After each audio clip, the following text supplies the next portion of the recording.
Podcast Tênis Brasil com José Newton Dalcin.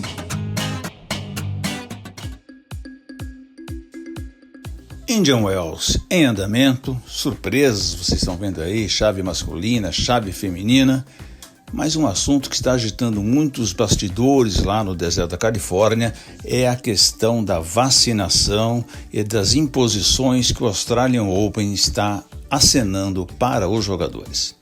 Olha, é uma situação já confusa, hein? Bem antes do evento, uma situação confusa. Surgiu já notícias ontem que a Austrália cancelou alguns torneios de golfe que aconteceriam lá em janeiro e a direção do Australian Open já avisou que os tenistas que entrarem no país sem vacinação vão ter que sofrer um outro tipo de tratamento. Muito provavelmente uma quarentena, aquela mesma quarentena inicial, né, pode treinar, mas tem que ficar isolado no quarto de hotel o maior tempo possível, vai só sair para treinar e voltar, então aquela quarentena de 15 dias obrigatória, e vão ter que, obviamente, submeter a mais exames, a mais rigor no tratamento que eles tiverem no Australian Open. Aí, obviamente, há muita gente falando contra e a favor, né? Andy Murray, por exemplo, deu algumas entrevistas lá, e ele é reticente em relação a isso, quer dizer, ele gostaria que os jogadores se vacinassem, ele acha que seria ideal que os jogadores se vacinassem, mas acha que a ATP e a WTA não deveriam exigir essa vacinação, ela não teria que ser compulsória, obrigatória para os jogadores. E a gente sabe que há jogadores de ponta aí que neste momento ainda não se vacinaram e não têm intenção de fazer isso. Caso principalmente de Novak Djokovic, né, que é o grande campeão lá do Australian Open, mas o Tsitsipas também está naquela dúvida, Svitolina, Sabalenka até já se falou claramente ser contra a vacinação. Então, há nomes de peso na história, né, que podem ter um tratamento diferenciado ou até sequer ir para o Australian Open, que seria muito ruim, né, para o tênis em si. Enquanto isso surgem essas notícias, né? O Jeremy Chardy reclamou muito, disse que a carreira dele foi completamente comprometida depois que ele se vacinou, das reações que ele teve. Há muitos artigos saindo lá nos Estados Unidos, porque nos Estados Unidos há muita gente negacionista em relação à vacina, então lá tem saído muitos artigos, muito deles voltados à medicina esportiva, dizendo que há riscos e que isso pode comprometer realmente a carreira, até de atletas amadores. Então há muita discussão dos bastidores aí, estamos aí chegando perto do Australian Open, né? Nós estamos aí há 3 meses, obviamente os jogadores precisam decidir que calendário fazer, que atitude tomar, e a própria ATP ainda não soltou um calendário de 2022, a gente ainda não tem certeza exatamente o que vai acontecer. A ATP Cup, a Australian Open, que geralmente se realizam em janeiro, né? A ATP Cup abre a temporada, a Australian Open vem em seguida, ali nas duas quinzenas finais de janeiro. O que vai acontecer depois para fevereiro, vai ter o circuito sul-americano de saibro. Então há ainda muita indecisão e o Australian Open está no cerne da questão, está no centro de todas as dúvidas do que vai acontecer em 2022. É isso aí, mas o podcast de hoje vai falar com ela, Bia Haddad Maia, com sua excepcional campanha lá em Indian Wells, derrotando a número 3 do mundo, Karolina Pliskova. A Bia bate um papo agora com a gente. Bia Haddad Maia, antes de mais nada, muito obrigado pela tua presença aqui no podcast Tênis Brasil, sempre um prazer falar com você, faz tempo que a gente não se falava e se fala agora num momento tão legal que você está aí com esses grandes resultados que você conseguiu em Indian Wells. Oi Zé, tudo bom? Verdade, faz tempo que a gente não se fala. Outro dia até eu estava olhando um jogo, estava estudando o jogo no YouTube, que às vezes eu faço isso, e tinha a nossa entrevista que a gente fez lá embaixo, no térreo da minha casa. É verdade. Acabou o torneio de Campinas, isso. Que eu caí da quadra, lembra? Mal sabia eu que eu tinha quebrado o ombro naquele dia. E a gente conversou, foi super legal. E pra mim é sempre um prazer e muito gostoso bater um papo com você. Bia, obviamente vamos falar começar falando de Indian Wells, né? Você fez uma campanha muito boa, excelente, jogos difíceis de você levar, enfrentou uma 70 do mundo, depois enfrentou a Pliskova. Queria que você me falasse um pouquinho como é que você encarou esses jogos, né? Porque eu gostei muito da tua postura mental ali nas partidas, você entrou muito focada, aparentemente, eu vendo daqui, você entrou muito focada nesses 2 jogos, que eram 2 jogos bem difíceis, né? Jogadoras que estavam nesse nível de circuito muito tempo, você está voltando para eles, né? Então, como é que você encarou jogar essas partidas? Eu acho que primeiro um fator que foi muito importante, assim, foi eu ter jogado o qualifying e ter tido um resultado que eu fiquei bem insatisfeita, não por ter perdido, mas da forma como eu perdi, assim. Foi um jogo que me doeu bastante, assim, porque eu sou uma pessoa que tenho característica agressiva, tenho saque, tenho bola, e eu acabei perdendo 6-0 no terceiro set, e foi algo que mentalmente pra mim doeu muito, assim. Eu fiquei bem chateada com o quali, e eu tinha ficado 3 fora alternate, então eu tinha uma chance, mas eu tinha uma chance pequena. Então eu acho que quando você entra de lock loser, eu acho que, não sei se tinha acontecido comigo dessa forma, mas se aconteceu eu não lembro. Então assim, é uma sensação diferente, né, por vir nessa situação. Acho que dá aquela relaxada que você, putz, nem sei se eu vou jogar, então você continua treinando, continua fazendo as coisas, mas você fica um pouco mais relaxado. Mas ao mesmo tempo me fez aprender muito, assim, com o jogo que eu perdi na última do quali. E depois eu acho que a forma como eu lidei foi lidar como mais um jogo. Eu tentei não colocar como se fosse a oportunidade da minha vida, né, colocar aquela pressão que, putz, estou na chave de Master 1000 e agora é a chance, agora eu tenho que ganhar, agora eu tenho que fazer algum resultado. Não. Lógico que eu via como uma oportunidade muito boa para mim. Eu via como putz, é o meu torneio, meu WTA favorito. Eu sabia que era um momento muito especial para mim, para minha carreira, principalmente por tudo que eu passei, pelo ano que eu tive. Mas quando eu entrei, a minha chave mudou, assim. Eu lidei como se fosse realmente mais um jogo, como se fosse se eu estava lá dentro, naquela chave daquele torneio, era porque eu merecia estar, porque eu trabalhei para isso. Então eu acho que desde o momento que eu entrei na chave, que a gente sabia contra quem a gente jogava, e aí a gente foi treinar um dia antes, mentalmente eu lidei como se eu tivesse jogado todos os outros torneios que eu joguei esse ano. Porque desde que eu voltei, e desde a forma como eu venho trabalhando a minha cabeça, principalmente com o Rafa, com toda a minha equipe, a gente sempre teve muito claro que o meu nível de tênis, ele tá muito alto. Então que eu tô preparada tenisticamente para jogar com qualquer menina. Mas mentalmente a gente sabe que a minha cabeça vai e volta, e isso é uma coisa que oscila no jogo e que faz parte. E eu sabia que não só nesse jogo, mas durante os últimos jogos e durante esse ano, era algo que eu tinha que aceitar e saber lidar, e não falar não, isso aí não acontece. Não, assumir, cara, isso é uma coisa que eu preciso melhorar. Então é uma coisa que eu venho trabalhando em todos os jogos, e eu sabia que nesse jogo ia ser igual. Então a minha condução mental de, puxa, saber que se as coisas não estiverem dando certo, continuar trabalhando, continuar fazendo força mental, né, refletindo a cada ponto, né, fazendo o que o jogo está pedindo, alguma hora o meu tênis ia aparecer, porque o meu nível de tênis está alto. Então meu único objetivo ali era fazer isso, assim, era ficar no jogo, ficar no presente, tentar o máximo possível, né, conduzir a cabeça de acordo com o que realmente o jogo estava pedindo. E, cara, eu fiz isso muito bem. Talvez nos últimos 3 jogos, nos 2 primeiros eu fiz melhor. E no terceiro, acho que você nem comentou, acho que falou mais dos 2 primeiros. No terceiro eu tava super consciente, cara. Eu sabia de tudo que estava acontecendo ali, por mais que a situação tava bem difícil para mim. Então, fiquei muito feliz que, cara, eu tava muito lúcida na quadra. Então, acho que isso foi muito bacana. No terceiro foi uma loucura, né? Porque ela não errou uma bola, ela jogou um tênis assim absurdo, né? Que ela vem jogando muito bem a conta vez, ela tem uns grandes resultados neste ano, né? E de repente com você ela simplesmente acertou tudo, né?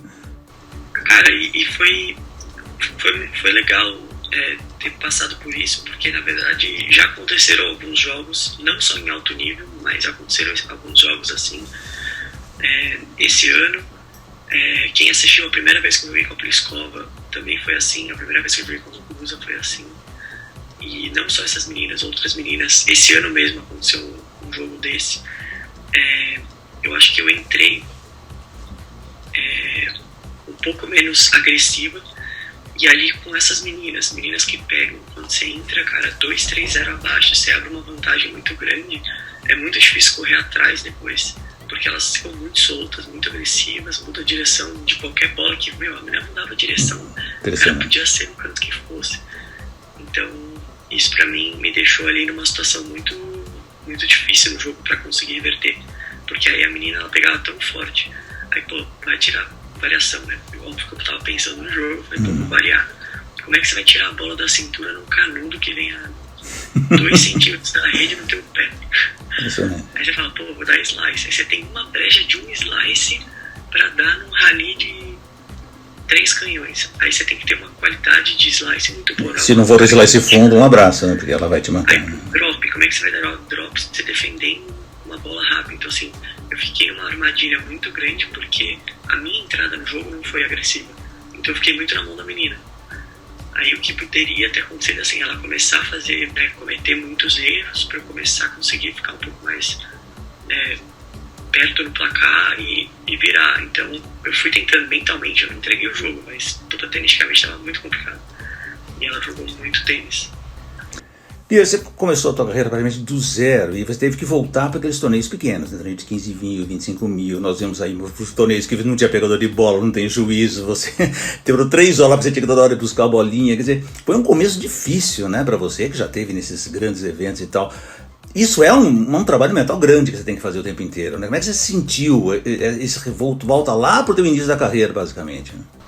Foi muito especial, assim, esse momento de voltar pro começo de tudo, assim, porque realmente meu último torneio tinha sido o Wimbledon, quando eu parei. E eu voltei a jogar quali de 25 mil, quali de 15 mil, no meio da pandemia, onde tinham pouquíssimos torneios. Então, realmente, tinham torneios que estavam fortes, né? Eu comecei o ano agora jogando quali e salvando match point no quali de 25 mil. Então, assim, o nível de tênis hoje do circuito feminino tá muito alto, tá muito parelho. E não é à toa que a gente vê meninas que são 300, 200, às vezes fazendo resultados super, né, bons e surpreendendo meninas top 100, 50, 20. Então, pra mim foi um desafio mental, porque eu sabia do meu tênis, eu sabia do meu potencial, e eu sabia que eu entrar nesses torneios e jogar contra meninas que, em teoria, no ranking, eram muito piores do que eu, porque na verdade eu tava sem ranking, porque eu não tava jogando, me colocava numa situação de pressão também, porque eu sabia que, puxa, pra elas, às vezes, fazer um jogo duro comigo era bom, ou pra elas tirar um set de mim era uma situação boa. Então eu via muitas meninas que entravam no jogo muito soltas, e que, putz, às vezes eu tive jogos que, 7 abaixo, salvando match point, tive jogo de 5-0 abaixo no primeiro set, virar o jogo, e eu sentia sempre isso, assim, tudo que elas fariam comigo era um lucro para elas. Então eu sempre estava numa posição difícil nesse sentido.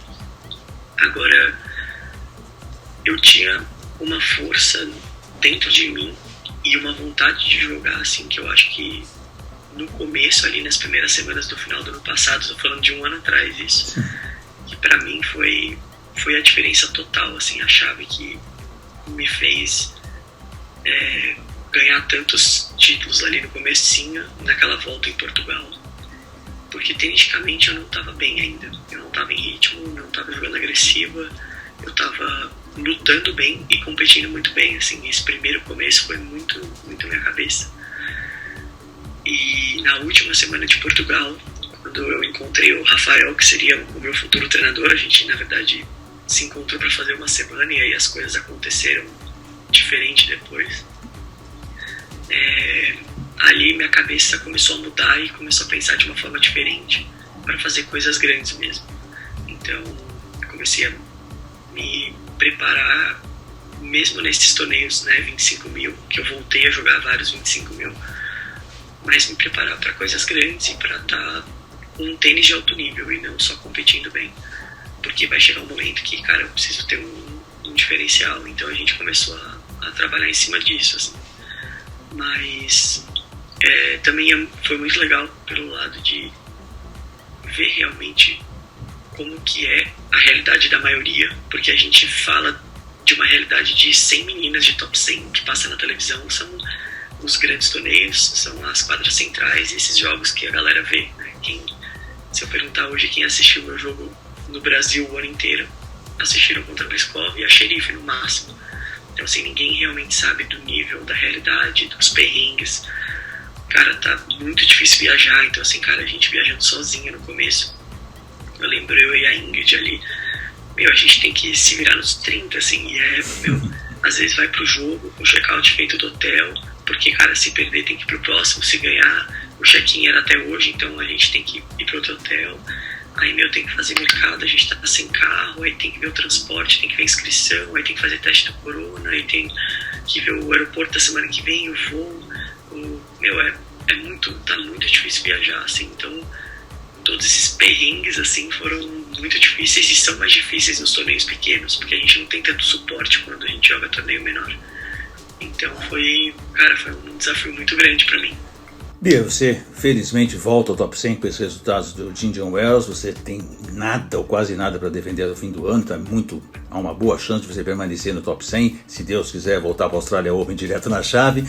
Mas eu queria saber como é que é a tua programação dessa reta final de temporada, o que você pretende, qual a tua meta nesse final de temporada?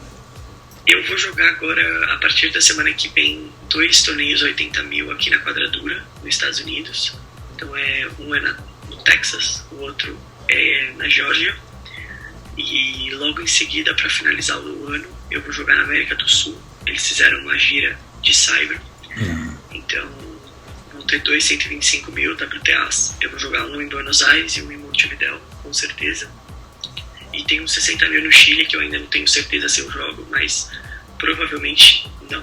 Então eu vou jogar mais 4 torneios para terminar essa temporada agora. No meio dessa corrida, desse calendário todo de extenso que você está cumprindo esse ano, principalmente, né? Obviamente você e o Rafa têm tentado trabalhar na parte técnica, quer dizer, dá tempo de trabalhar e que pontos vocês estão pensando em trabalhar, você acha que sejam essenciais para você, agora que você voltou nesse nível mais alto, você permanecer?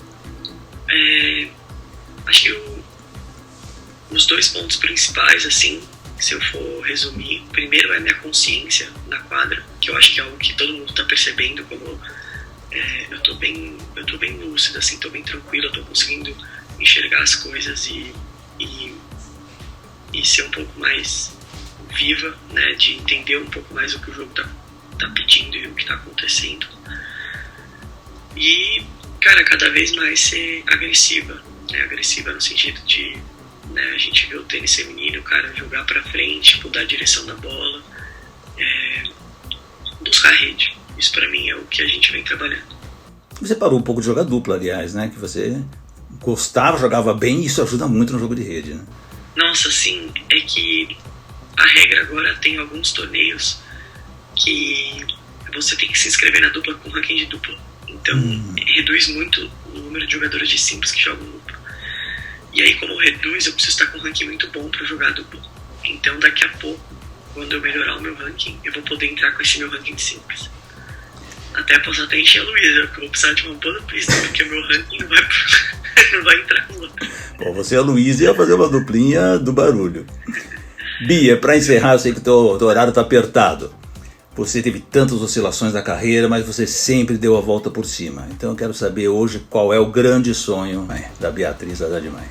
O meu sonho é ganhar um Grand Slam. Primeiro, meu maior sonho. E o meu segundo sonho com o tênis é estar entre as 20 melhores do mundo. Isso, tem um prazo para isso? Você acha que você está com 25 anos, está muito jovem ainda, né, Bia? Cara, eu nunca vou colocar uma data pro meu sonho, porque pra mim o tênis, tudo pode acontecer em qualquer torneio. Então eu trabalho para as coisas acontecerem, mas quando eu não faço ideia. Beatriz Haddad Maia, muito obrigado pela tua presença aqui no Podcast Tênis Brasil. Parabéns pela sua arrancada e nova arrancada na carreira no ranking. Vamos aqui todos ficar sempre torcendo demais por você. Muito, muito, muito obrigada. É muito especial conversar com você. E vamos ver se quando a gente estiver em São Paulo a gente toma um cafezinho de verdade. Obrigada mesmo. Este foi o podcast Tênis Brasil com José Newton Dalcin.